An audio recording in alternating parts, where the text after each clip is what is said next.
Est-ce que la liberté est uniquement une théorie politique ou quelque chose de garanti par le droit? On peut parler pour la jeunesse de liberté d'expression ou de responsabilité, si on réfléchit à l'âge de la majorité notamment. On peut considérer aussi que la liberté, avant tout, est un état d'esprit. C'est ce que j'essaie de transmettre, par exemple, à mes étudiants. Je leur explique qu'un raisonnement étayé, un raisonnement cohérent, est un raisonnement libre. Et que la base d'un raisonnement libre, c'est être capable d'avoir un regard critique sur les propres éléments que l'on considère comme étant vrais. Il faut être capable de remettre en cause, en permanence quasiment, tout ce que l'on considère comme vrai et tout ce que l'on considère comme étant acquis. Il n'y a pas de définition figée de la liberté. Il n'y a pas de définition complète de la liberté. Il y a un ensemble de questionnements, un ensemble de pistes que l'on peut envisager, et ce sera là le sens de mon propos. La liberté pour la jeunesse doit, à mon sens, en Afrique, passer avant tout par une lecture critique de la situation. Lors de mon précédent séjour, j'ai rencontré environ 1000 étudiants, simplement dans les conférences que j'ai pu donner. Et quand j'ai été appelé à discuter avec eux, est ressorti un trait au départ qui m'avait beaucoup choqué, qui m'avait beaucoup étonné. Les étudiants me disaient: vous parlez de liberté, vous parlez de responsabilité, mais nous savons que ça n'existera pas chez nous. On entend souvent ça.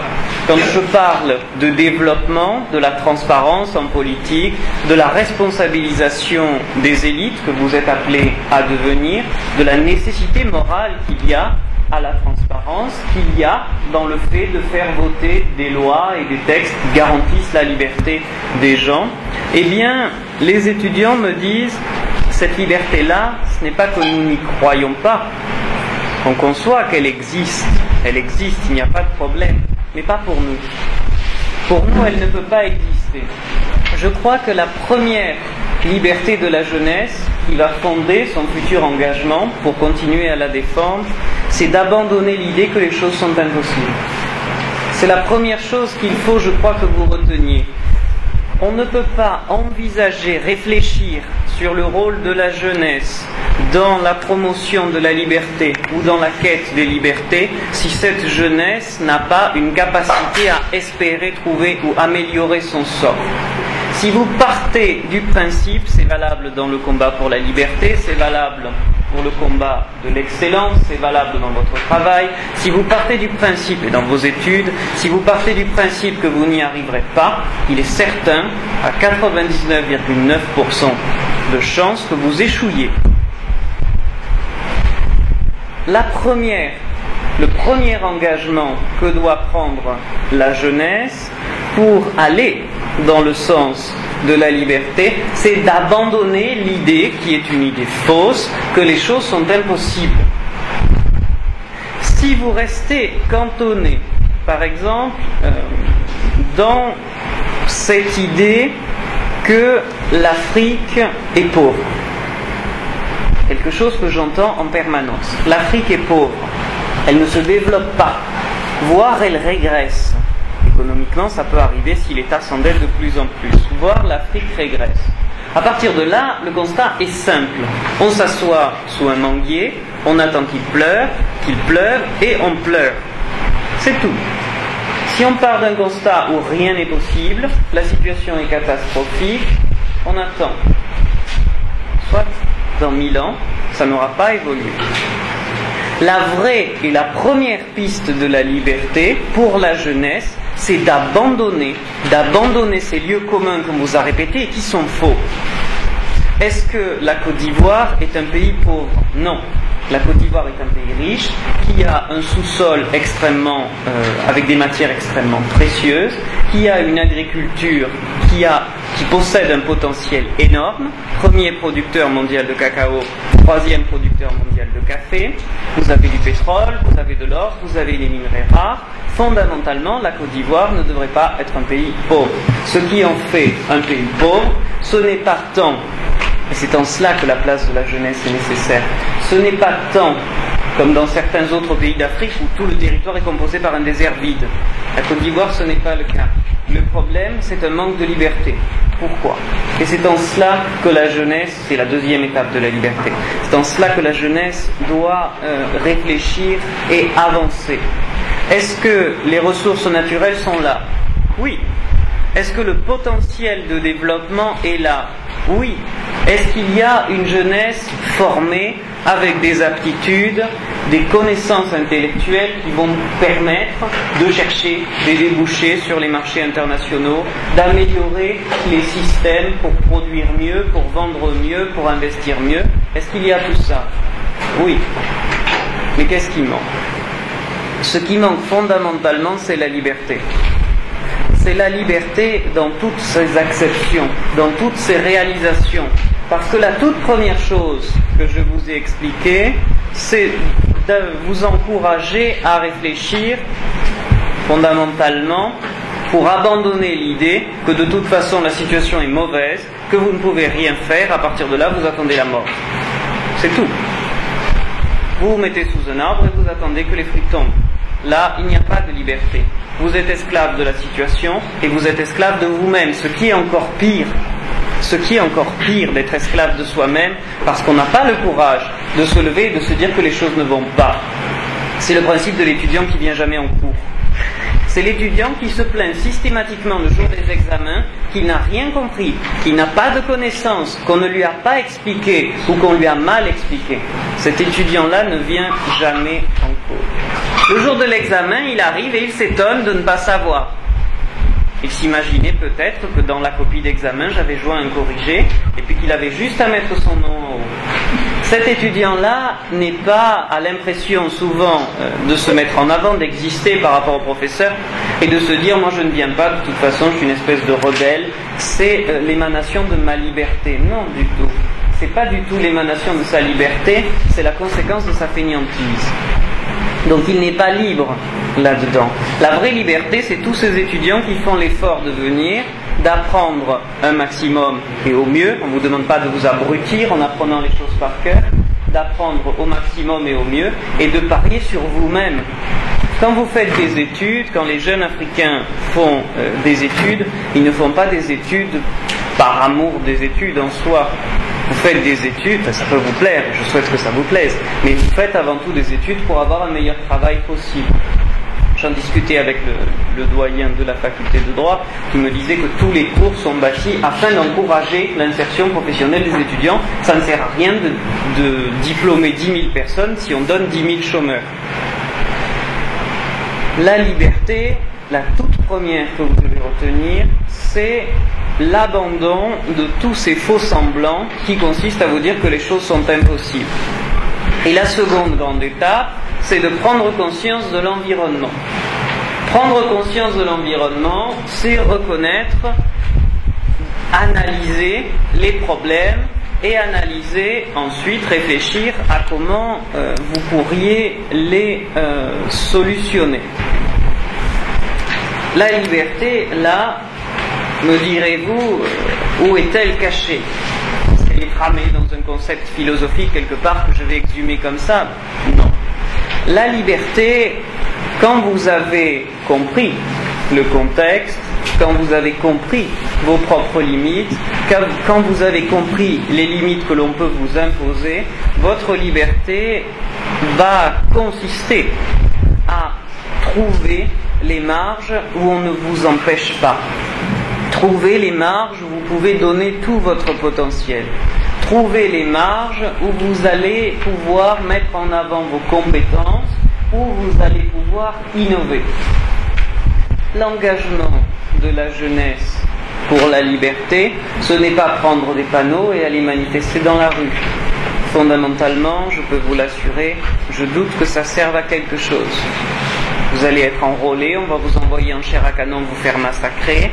Il y aura un gentil article pour dire que vous avez été 500 tombés sous les balles. La liberté n'aura pas avancé. Ça fera plaisir à la personne qui vous a envoyé et qui, curieusement, ce jour-là, n'était pas là. La liberté a avancé? Absolument pas. La liberté n'a pas du tout avancé. Par contre, si on réfléchit, pourquoi est-ce que ces gens, pourquoi cette jeunesse complètement désespérée peut envisager d'aller se faire tuer comme ça dans une révolution souvent improbable?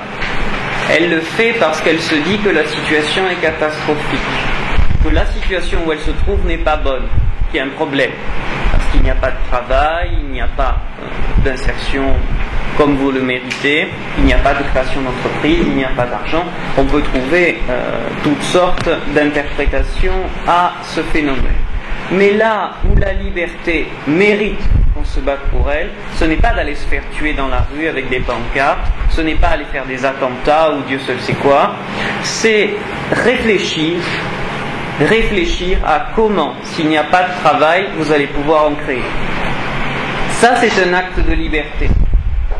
C'est pas d'aller faire des actes terroristes, lutter contre l'État ou tout ce que vous voulez avec des bombes, avec des armes en appelant à l'insurrection.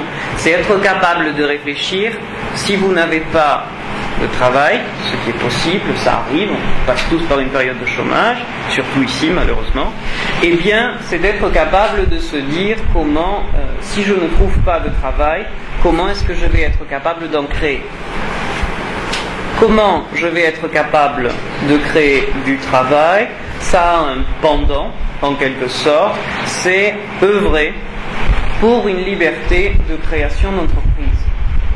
Vous le savez, il y a deux grandes catégories de systèmes économiques au sens large. C'est ce que j'explique à mes étudiants de master qui, à ce moment-là, hocheront consciencieusement la tête pour montrer qu'ils s'en souviennent.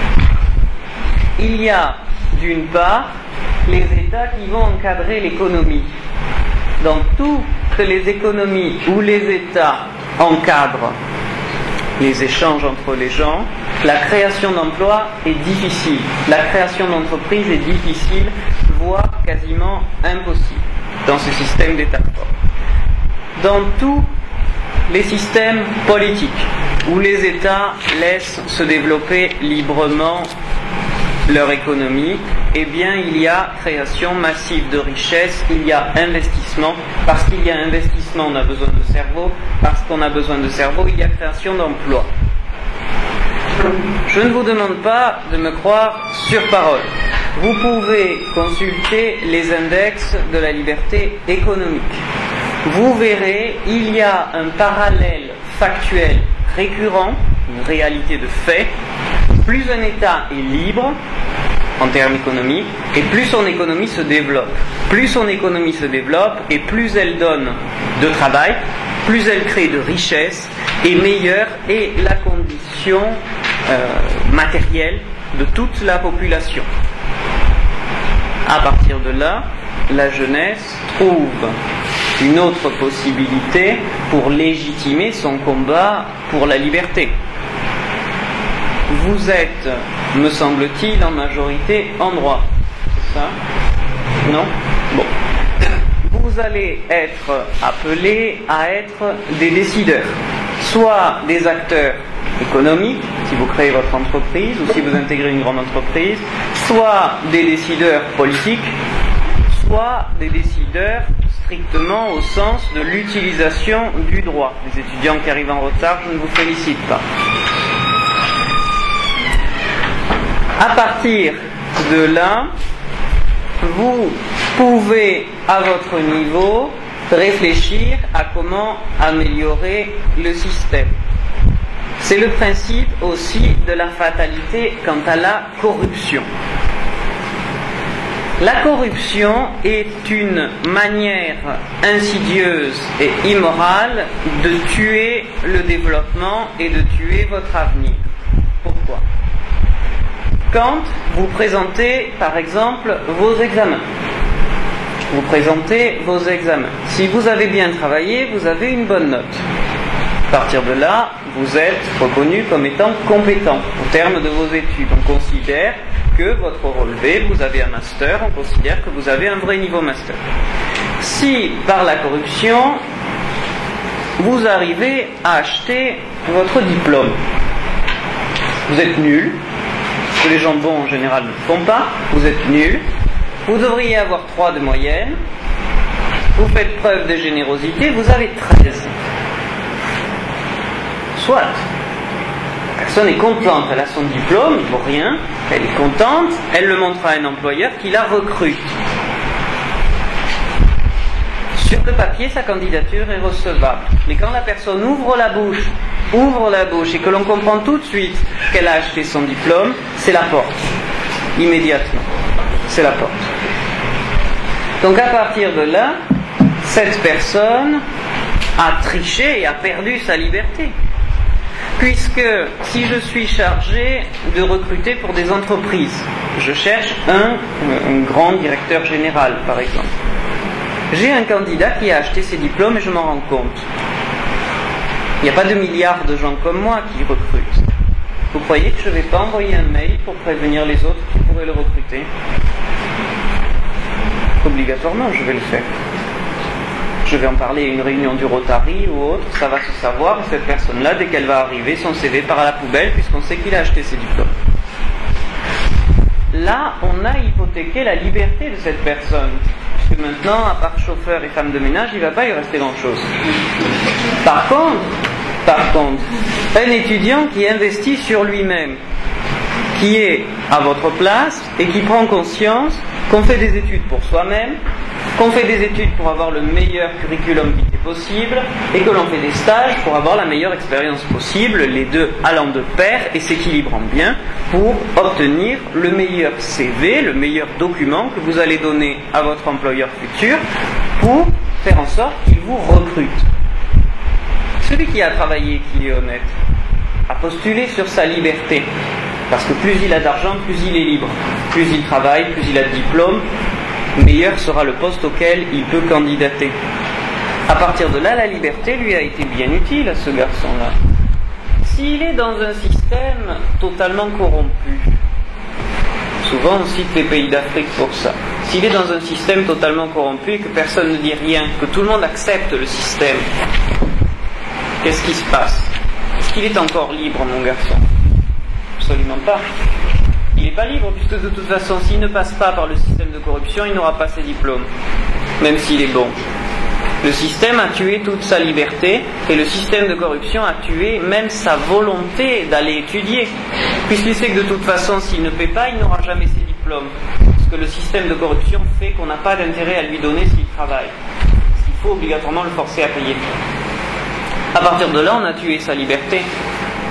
Mais ça, le combat contre la corruption, qui est une des bases de la liberté, chacun peut l'engager à sa manière. Je ne vous demande pas de vous transformer en super enquêteur, ce que j'explique à mes étudiants en théorie du système, en théorie générale du service public, vous transformer en super enquêteur pour aller savoir combien tel ministre a volé dans la caisse par 3 ou 4 sociétés écrans et à qui il a attribué le marché public. Je ne vous demande pas ça. Mais si, vous le savez tous, je le sais aussi, tous ces gens qui vous raquettent dans la rue, quand on passe en voiture, vous êtes tout le temps raquettés. Et on vous explique, si vous voulez passer plus vite, il faut donner une pièce pour le café. Vous l'avez tous vécu. Est-ce que vous pensez que ce type-là continuerait à demander ça si personne ne lui donnait? Au bout d'un moment, il s'arrêterait. Mais quand la première personne s'est dit, bon, moi je ne veux pas attendre 5 minutes, je veux qu'il pousse les autres voitures pour que la mienne puisse passer. Lorsque cette personne a sorti son premier billet pour faire signe à l'agent qui a poussé les autres voitures pour le faire passer, le système de liberté s'est effondré petit à petit. Parce que si je suis un automobiliste honnête, j'attends. Je n'ai pas le choix, de toute façon, je ne vais pas l'écraser, même si parfois l'envie y est. Mais si je suis un automobiliste honnête, j'attends. Je ne sors pas d'argent. Je respecte la liberté des autres. On est tous sur le même plan, on est obligé d'attendre que la personne, souvent pas très intelligente, nous fasse signe de passer.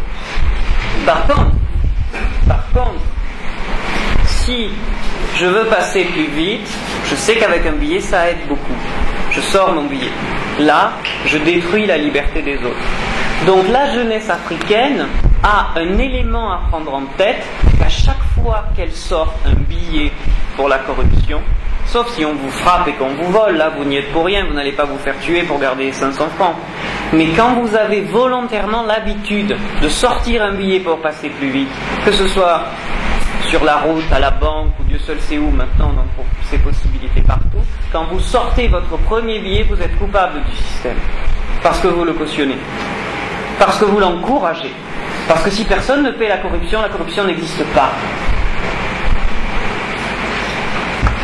À partir de là, le combat de la jeunesse, ce n'est pas tellement de se révolter ouvertement et d'aller brûler tous les corrompus, sans quoi vous n'aurez probablement pas assez de bois et de charbon, c'est de ne pas avoir le réflexe.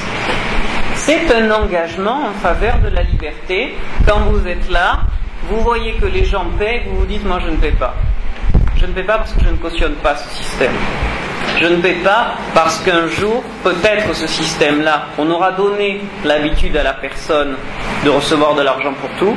Je vais passer un examen, j'aurai travaillé, j'arrive le jour du concours, il y en a un qui vient, il signe et il part. Quand je vois les résultats ensuite, je découvre que celui qui a signé et qui est parti, qui n'a pas remis de copie, a eu 18 sans présenter la matière et il est premier devant moi. Et il est premier devant moi. Et là, je me dis quoi ? Je me dis, voilà, j'ai fait 5 ans d'études, par exemple. J'ai travaillé. Un examen, ça se prépare. J'ai présenté mes épreuves. Bon. Et puis, je n'ai pas été retenu. Je n'ai pas été retenu parce que tout le monde a cautionné ce système de corruption, que les membres du jury ont été achetés et qu'ils ont fait en sorte, un peu comme à la loterie, celui qui donne le plus a la meilleure place. Vous donnez 5 millions, vous êtes premier, vous donnez 4 millions, vous êtes deuxième, et ainsi de suite. Si personne ne paie, engagement de la jeunesse pour la liberté, vous refusez de payer, le système tôt ou tard de corruption s'effondre. C'est un engagement de la jeunesse pour la liberté. Pourquoi ? Parce que la jeunesse, on vous le dit trop peu et pourtant c'est d'une banalité affligeante, la jeunesse vous êtes les futurs vieux de la nation.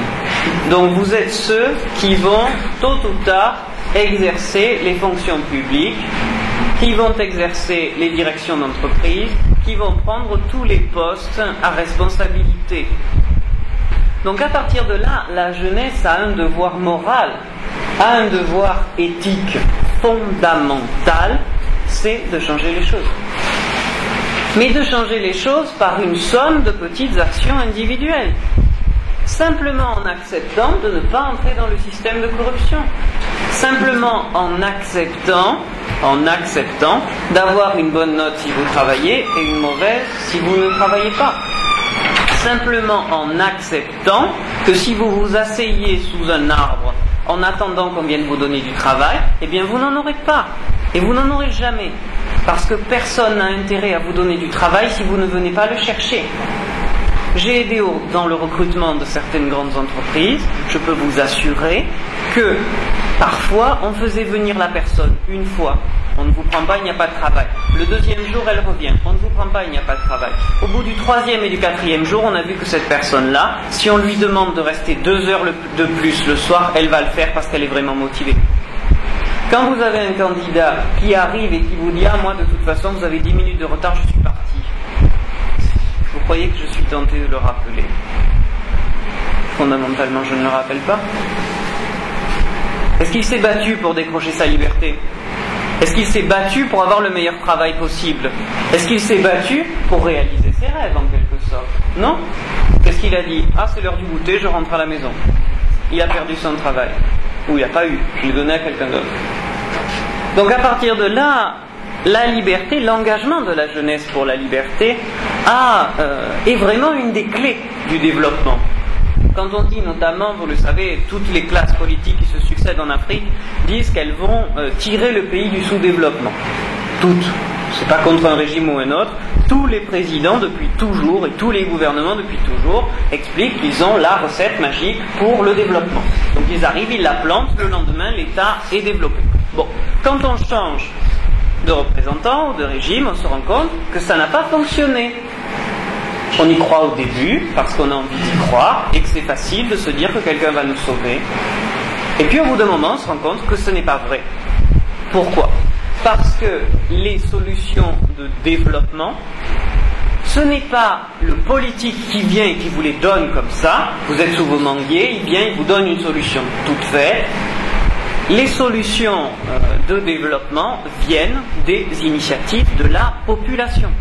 Toujours. Toujours. Ne croyez plus que l'État va vous donner du travail à tous. Ce n'est pas sa mission.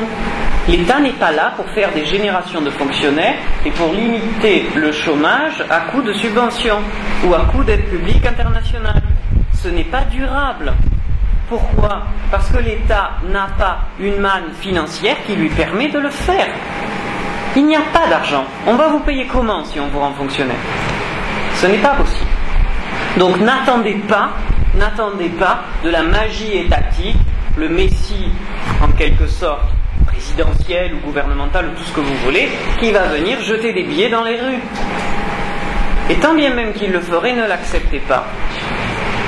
Pourquoi ne l'acceptez pas ? Demandez-vous d'où vient cet argent. Et demandez-vous pourquoi la personne le jette. Elle le jette parce qu'elle vous traite en esclave. Elle le jette parce qu'elle ne vous respecte pas. C'est exactement la même chose qu'envisager que le développement d'un pays, que l'aide à la jeunesse passe par une aide publique internationale. C'est la même chose. On ne peut pas envisager donner du travail, on ne peut pas envisager impliquer la jeunesse dans la liberté et dans le développement en lui donnant des aides. On ne fait pas la mendicité à un pays. Pourquoi ? Parce que quand on fait la mendicité à un pays, c'est pour faire en sorte que son économie ne se développe pas. Et en ça, la liberté est fondamentale. Et l'engagement de la jeunesse pour la liberté est fondamental. Pourquoi ? Parce que si vous gardez l'habitude qu'on va vous donner du travail payé par des subventions extérieures, c'est souvent le cas.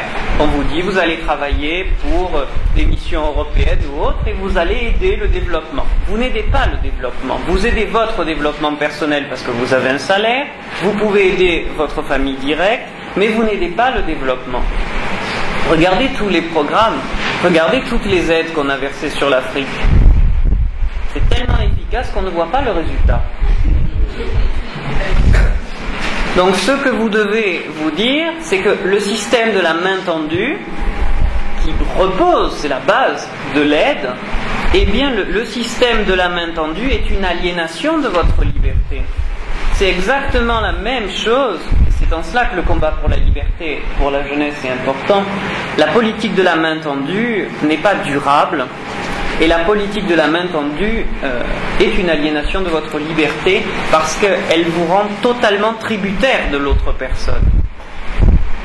Aujourd'hui, je vous donne 100 000. Vous êtes content ?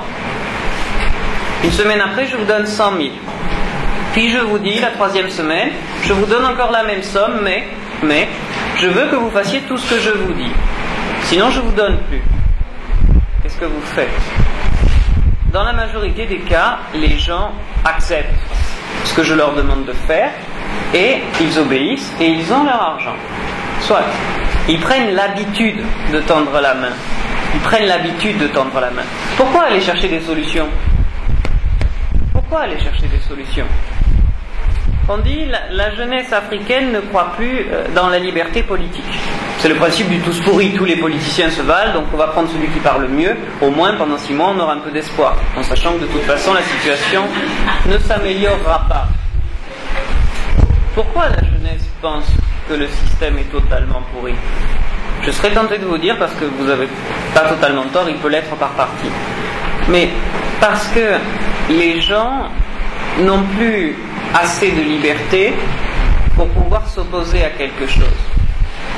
Et là aussi, la liberté, dans un autre domaine, la liberté politique est fondamentale. Quand vous vous rendez compte que, de toute façon, on sait dans certains pays africains, avant que les listes électorales ne soient faites, qui va être élu et avec quel score. Pourquoi aller voter ? Pourquoi s'impliquer ? Pourquoi débattre ? De toute façon, vous savez qui va être élu et avec quel résultat.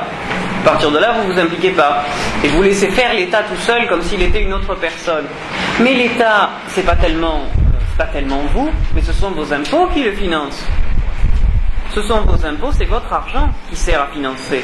Donc la jeunesse, y compris dans le domaine politique, a à réfléchir à la liberté et à se demander comment aussi sur ce plan-là, elle peut faire en sorte de planter des graines pour son propre avenir.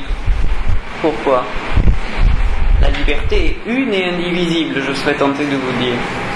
La liberté est un ensemble cohérent qui s'applique dans différents domaines. Si vous n'avez pas de liberté politique, si l'État est tout puissant, il vous dit ce que vous devez faire, si vous ne le faites pas, il vous tabasse ou il vous tue. Vous n'avez pas obligatoirement de liberté économique. Puisque si l'État sait qu'il peut faire tout ce qu'il veut avec vous, il n'a pas d'intérêt à vous donner des libertés économiques. Surtout que si vous avez des libertés économiques, et c'est en cela que la liberté économique est importante, vous pouvez vous affranchir de sa tutelle. Le système est simple. Si vous n'avez pas de travail, vous dépendez de ce que vous donne l'État. C'est logique. Il vous tient. Vous n'obéissez pas, on coupe les aides. Et vous mourrez de faim. Soit vous avez assez d'argent, vous dites, moi, écoute, il n'y a pas de problème, tu veux que je fasse ça, j'ai assez d'argent, je ne le fais pas. Qu'est-ce que tu vas faire ? Qu'est-ce que tu vas faire ? J'ai de l'argent, je n'attends pas après toi, je peux parfaitement vivre sans toi. À partir de là, obligatoirement, le fait d'aller pour la jeunesse dans une certaine approche de la liberté, dire je n'accepte pas ce système, ou dire je ne veux pas vivre de l'aide qui dépend directement du politique, mais je veux essayer autant que possible de créer mon travail, de créer mon entreprise, même une petite entreprise, eh bien, vous allez militer vraiment pour la liberté. Parce qu'on se dira, dans un quartier, ce jeune-là, bon, il a fait ses études, puis, au sortir de ses études, il aurait pu être fonctionnaire, par exemple, mais il a préféré monter son entreprise. Il a monté son entreprise. Il s'est fait remarquer par une société à l'étranger, qui lui a proposé une collaboration. Aujourd'hui, il a apporté dans son pays, par exemple, 500 ou 1000 emplois. C'est possible. C'est pas énorme, 500 ou 1000 emplois pour une entreprise. Il est parti de pas grand-chose. Il a fait son entreprise, aujourd'hui il gagne de l'argent et il donne du travail aux autres. Qui, fondamentalement, est le plus méritant entre ce type-là, qui pourrait être parmi vous, et je vous le souhaite, ou cette fille-là, je vous le souhaite aussi. Qui est le plus méritant ? Celui qui fait ça, ou celui dont le père a été cousin d'un ministre, et qui, pour des raisons plus ou moins obscures, se retrouve ensuite candidat, mais candidat élu, à un poste de député à vie. Puisque toutes les élections le redonneront gagnant. Qui est le plus méritant entre les deux ? Celui qui a utilisé le système parce qu'il le connaît, ou celui qui a fait en sorte de créer son entreprise, qui n'a rien volé à personne, qui n'a marché sur personne, et qui en plus de ça a créé de la richesse dans son pays, a donné de l'emploi à son pays, et en plus de ça, ce qui n'enlève rien, a gagné une fortune personnelle conséquente qu'il n'a obtenue ni par la corruption, ni par le vol, ni par la spoliation. Fondamentalement, le plus méritant, celui qui a la vie la plus morale en quelque sorte, celui dont il faut que vous vous inspiriez, c'est celui qui par son travail a réussi à faire des choses. Or, comment aurait-il pu faire ces choses s'il n'avait pas engagé la première étape dont je vous ai parlé, s'il n'avait pas engagé dans sa tête le fait de se dire oui, c'est possible. S'il part défaitiste, il attend et il ne fait rien. S'il se lève et qu'il dépasse ses propres limites, qu'il fait tout pour arriver à la meilleure position possible, eh bien il y arrive. Après, je ne vous dis pas que la liberté, que vous engagez dans la voie de la liberté, va tout de suite arriver à d'immenses résultats. Mais même si vous essayez et que vous n'y arrivez pas, ça arrive, on est tous passés par là. Vous essayez mais vous n'y arrivez pas. Le matin, vous pouvez vous regarder dans la glace. Parce que vous vous dites, j'ai essayé, je ne suis pas arrivé, c'est vrai. Vous tirez des leçons de votre échec et vous recommencez. vous recommencez mieux, et vous y arrivez.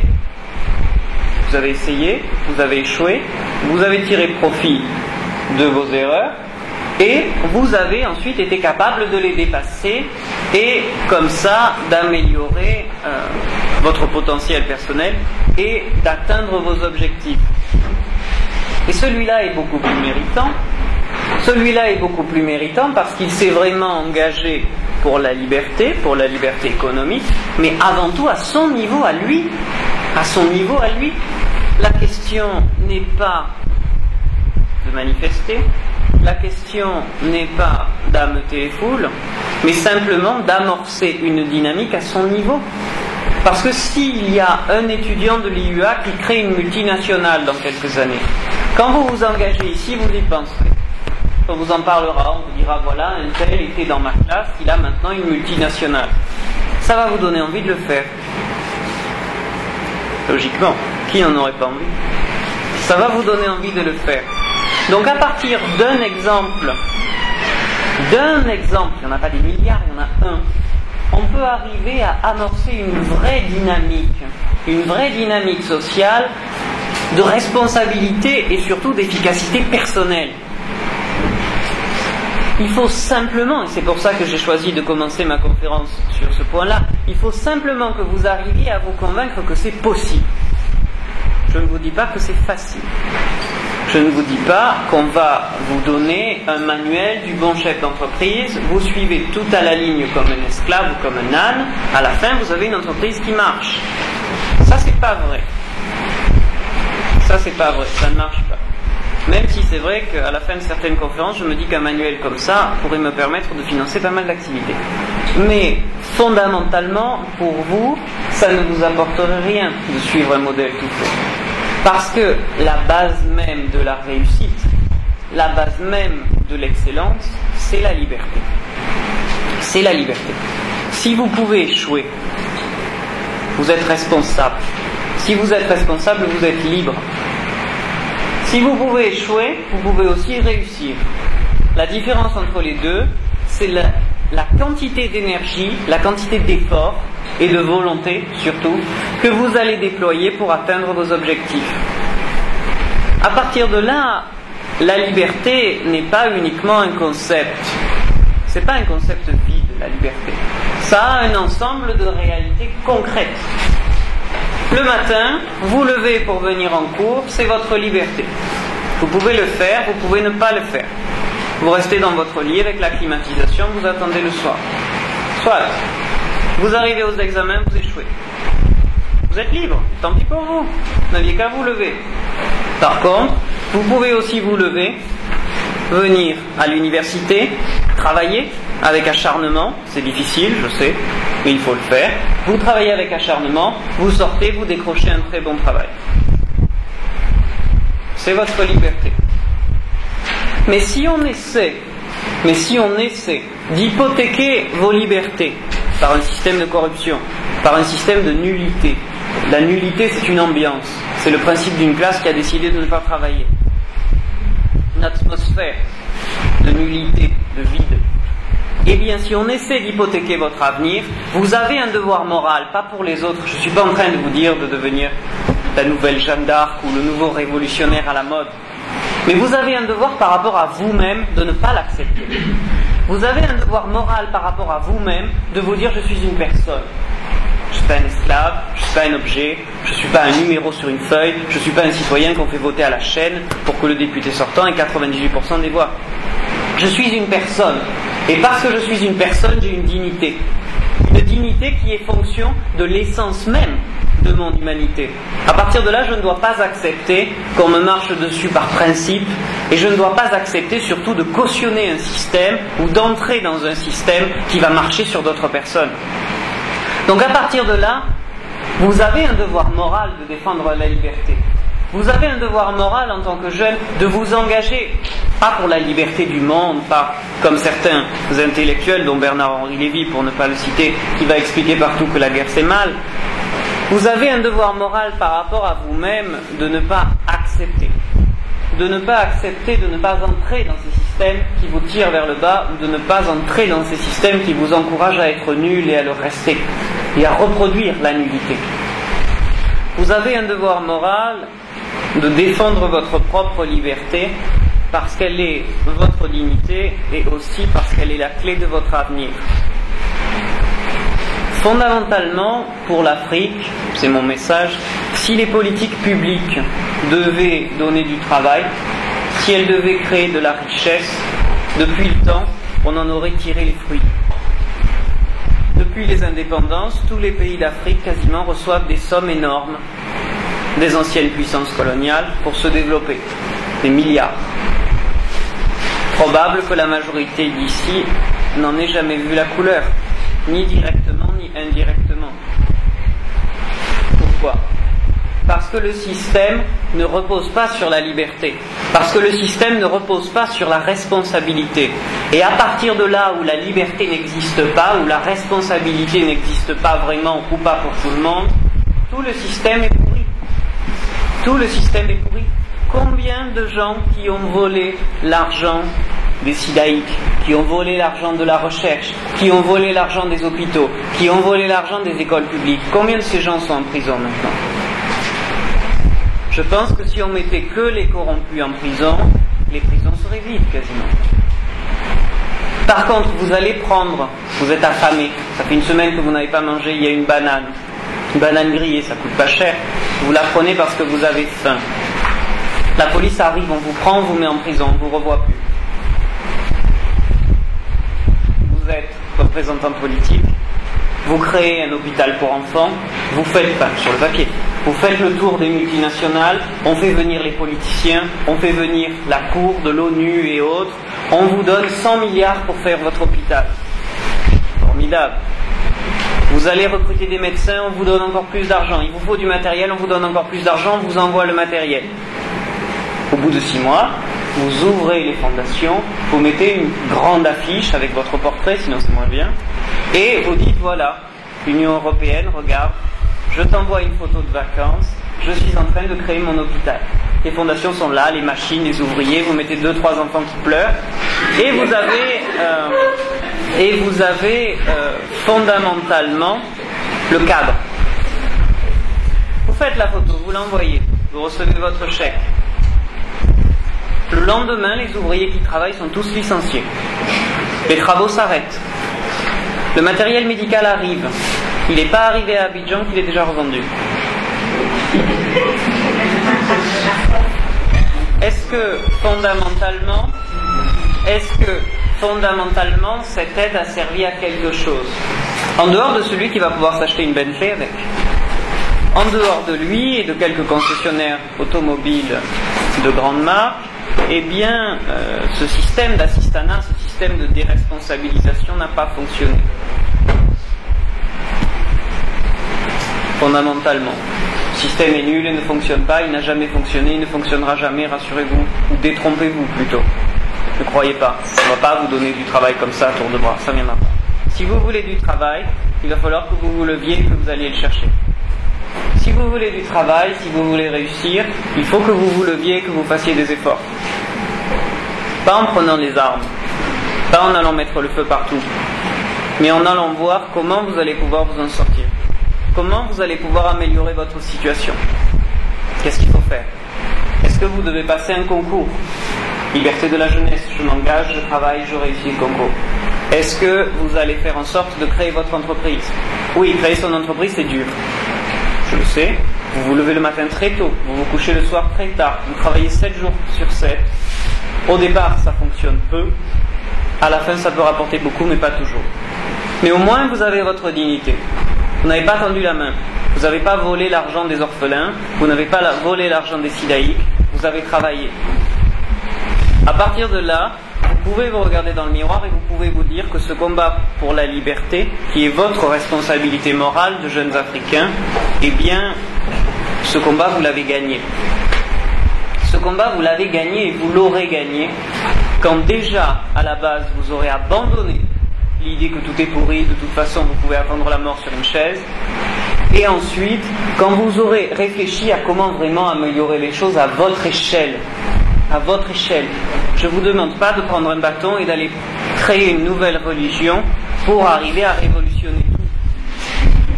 simplement arriver par votre propre exemple, par votre propre réussite, à donner envie à vos petits frères et à vos petites sœurs de suivre votre chemin. Qu'on dise dans la famille, ce garçon-là, c'est vrai, on n'avait pas trop d'argent, on a fait des sacrifices pour qu'il fasse des études. Faire des études, c'est un sacrifice, ça coûte cher. Vous ne pouvez pas travailler, donc vous ne rapportez pas d'argent, vous en coûtez. Mais que les parents se disent, on a fait des efforts pendant 5 ans, on lui a payé des études, au bout de 5 ans, il a un bon travail, il nous aide. Il a un bon travail, il nous aide, et parce qu'il a un bon travail, il nous aide, on va pouvoir envoyer les autres petits à l'école. Est-ce que ça, ce n'est pas une grande marque de réussite? Se dire que vous avez donné de l'espoir à vos petits frères, à vos petites sœurs, à vos cousins, à tout ce que vous voulez. Vous leur avez donné de l'espoir, pas en leur disant ne t'inquiète pas, papa est fonctionnaire, tu seras fonctionnaire. Vous leur avez donné de l'espoir en leur disant voilà, je ne suis pas là pour te vendre du rêve, je te montre mon exemple. Je me suis levé, j'ai travaillé pendant 5 ans, j'ai eu un bon diplôme, j'ai un bon travail. Si tu veux faire pareil, je t'aide. Si tu ne veux pas faire pareil, tu veux être feignant, tu te mets sous un arbre et tu attends, je t'aide pas. Si tu veux réussir, je t'aide. Je t'explique, je finance, si je peux. Je vois comment t'accompagner. Là, vous avez remporté un combat pour la liberté. Et c'est dans cela que l'engagement de la jeunesse est nécessaire dans ce combat-là. C'est pas un combat messianique. Vous n'allez pas plaider devant l'Organisation des Nations Unies pour qu'on vous donne de l'argent. Mais c'est simplement vous dire comment je peux améliorer à mon niveau les choses. Et c'est à partir du niveau individuel, en rendant la souveraineté aux gens, la souveraineté on ne vous l'a pas prise, c'est simplement que vous avez abandonné l'idée de l'exercer. Vous avez abandonné l'idée d'espérer. C'est ça le problème. La création d'entreprise c'est difficile, mais c'est pas parce que c'est difficile qu'on ne doit pas le faire. Tout est difficile dans la vie, tout par principe. Même devenir fonctionnaire. Si vous partez du principe que vous ne pouvez pas, vous ne le ferez pas. C'est certain. Un étudiant qui pense qu'il n'arrivera jamais à obtenir une bonne note aura des zéros. Pourquoi? Parce qu'il est défaitiste, il n'y arrive pas. Donc il ne révise pas. Il ne révise pas, il a 0. Donc à partir de là, il s'est auto-confirmé dans sa volonté. La preuve, si j'avais dû y arriver, j'y serais arrivé. Je n'ai pas travaillé. Pourquoi? Puisque je savais que je n'y arriverais pas. Donc il a 0. La jeunesse a ce devoir-là, de ne pas partir du principe que les choses sont impossibles. Elles ne sont pas impossibles, elles sont difficiles. Tout est difficile dans la vie. Vous verrez quand vous serez parents, avoir des enfants, c'est difficile. Les élever et les supporter, c'est encore plus difficile. Pourtant, c'est une chance aussi d'avoir des enfants. Eh bien, réussir sa vie, c'est exactement la même chose. C'est pas facile, c'est pas toujours agréable, mais c'est une grande chance. C'est une grande chance qui tient à peu de choses. C'est d'être capable d'optimiser son potentiel. Simplement être capable d'optimiser son potentiel. Vous devez partir du principe qu'il y a une richesse fondamentale que vous possédez, c'est vous-même. C'est tout. Ne pariez sur rien d'autre. Votre richesse première et fondamentale, c'est vous. C'est vous que vous devez faire fructifier. C'est pour vous que vous travaillez, c'est pour vous que vous vous investissez, c'est pour vous que vous vous levez le matin. Si vous n'êtes pas capable de le faire, c'est pas la peine. Si vous ne pouvez pas changer votre mentalité, c'est pas la peine. Vous vous mettez dans un coin et vous vous plaignez pas.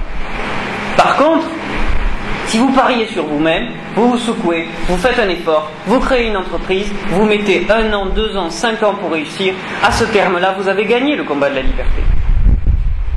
Et si de plus en plus de jeunes, parce qu'ils vous ont vu, arrivent à se dire, bon, c'est vrai, la création d'entreprise en Côte d'Ivoire, c'est un problème, parce que ça prend énormément de temps et ça coûte cher. Il faut glisser un billet parce qu'on n'a pas le choix, sinon ça ne se fait pas. De plus en plus de gens créent leur société. Au bout d'un moment, le pouvoir politique, dans quelques années, va se dire, bon, qu'est-ce qu'on fait? Est-ce qu'on change les choses ou pas? Si on ne change pas les choses, tôt ou tard, il va y avoir une révolte. Parce que quand toute la population est éclairée à une idée, au bout d'un moment, elle se révolte. À partir de là, ils vont réfléchir, se dire, bon, si on veut rester au pouvoir et ne pas finir décapité, il va falloir faire un effort et donner des libertés économiques. À partir d'un tout petit exemple, où des gens commencent à amorcer une réflexion, commencent à amorcer une dynamique de développement, eh bien on arrive jusqu'aux mesures de liberté. Mais la liberté, on ne va pas vous la donner. On ne va pas vous dire, on vous donne des droits civiques, on vous donne des droits économiques, on vous donne des droits politiques. Prenez-les Et puis, de toute façon, quand ceux-là seront déjà habituels, on vous en donnera encore. Si vous ne les demandez pas, on ne vous les donnera pas. Si vous ne vous battez pas pour avoir du travail, on ne vous en donnera pas. Parce que la base fondamentale, c'est l'exercice de sa liberté, fondamentalement. Et l'exercice de la liberté, la nécessité et le rôle de la jeunesse africaine dans la promotion de la liberté, c'est d'arriver à s'engager sur soi-même. Arriver à s'engager sur soi-même et à donner un exemple. C'est en cela que je parle souvent d'intérêt moral. Vous devez donner l'exemple. Vous devez montrer aux gens que c'est possible. Et le meilleur moyen de montrer que c'est possible, c'est en utilisant votre liberté par la responsabilité et en étant, je vous le souhaite, y compris à un petit niveau, à être un leader. Mais un bon leader n'est pas un leader parce qu'il l'a décidé, n'est pas un bon leader parce qu'il a été élu, plus ou moins, mais il est un bon leader parce qu'il s'impose, parce qu'il montre aux autres qu'il a des capacités.